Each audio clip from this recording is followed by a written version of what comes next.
دلوقتي انا عندي النقطة رقم 18 ممانعتها 300 وعندي عطل في المسار ده وعايز اتتبع المسار ده، فانا هرسمه دلوقتي على السبورة عشان تفهم ازاي برتب العناصر في المسار.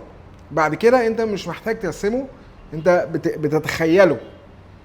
فدلوقتي عندي النقطة رقم 18 واصلة منور معاها 3 مكونات. المكونين دول مكثفات سي. توالي ولا توازي؟ ليه؟ الطرف التاني ارضي. طيب والعنصر ده اف ال فلتر، توالي ولا توازي؟ توالي. ليه؟ طرفه ده موجب وطرفه ده موجب. لكل قاعدة استثناءات، يعني في حاجات عناصر بتكون توازي وطرفها ده موجب وطرفها ده موجب، بس في الحالة اللي قدامك دي ده فلتر واصل توالي. وكاتب لي هنا اهو العناصر المتصلة مع بعض جي 7300 جي كونكتور ده رقمه 7300 والمكثفين والفلتر.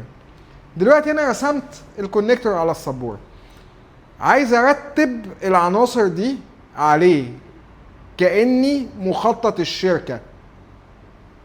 هرسم دلوقتي بقى ده حتة للفهم وهتبين مين فاهم ومين مش فاهم، فاللي يجاوب يقول لي اجابته ليه، مش يجاوب اعتباطا كده.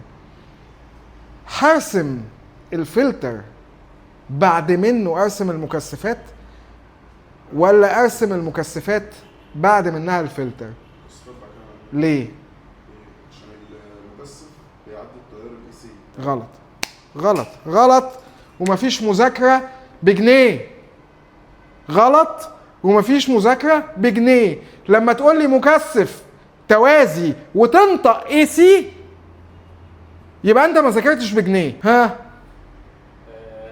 المكثف بعد كده الفلتر، عشان المكثف هو اللي بيبقى فيه الشحنة بيظبط بيها اي هري في البدنجان، اي كلام وخلاص. طرف الفلتر ده هو اللي واصل بيه المكثفين دول، مش طرفه التاني. يعني ارسم الفلتر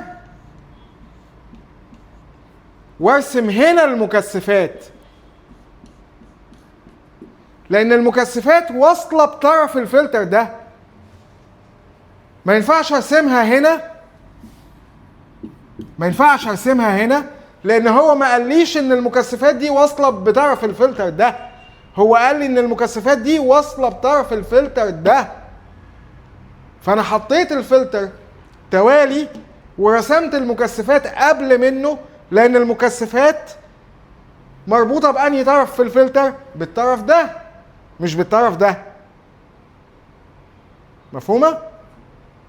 مش محتاجه ذكاء، هي محتاجه بس تشغيل دماغ. طيب بقيه المسار هو جه هنا لحد الفلتر وسكت. بقيه المسار فين بقيته؟ من فهمي بقى للعنصر ده تركيبه من جوه عامل ازاي اتتبع المسار. الفلتر عباره عن ايه؟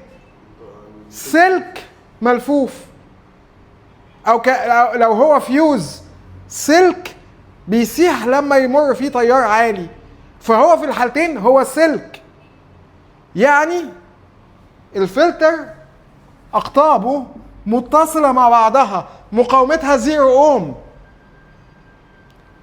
يبقى انا لو عايز اظهر المكونات اللي على طرف الفلتر التاني عشان اكمل المسار يبقى هدوس على طرف الفلتر التاني. لما دوست على طرف الفلتر التاني جاب لي كل المكونات دي. ده خط اسمه PP1V8IO، خط رئيسي في تشغيل الجهاز. فالخط ده واصل في مليون مكان.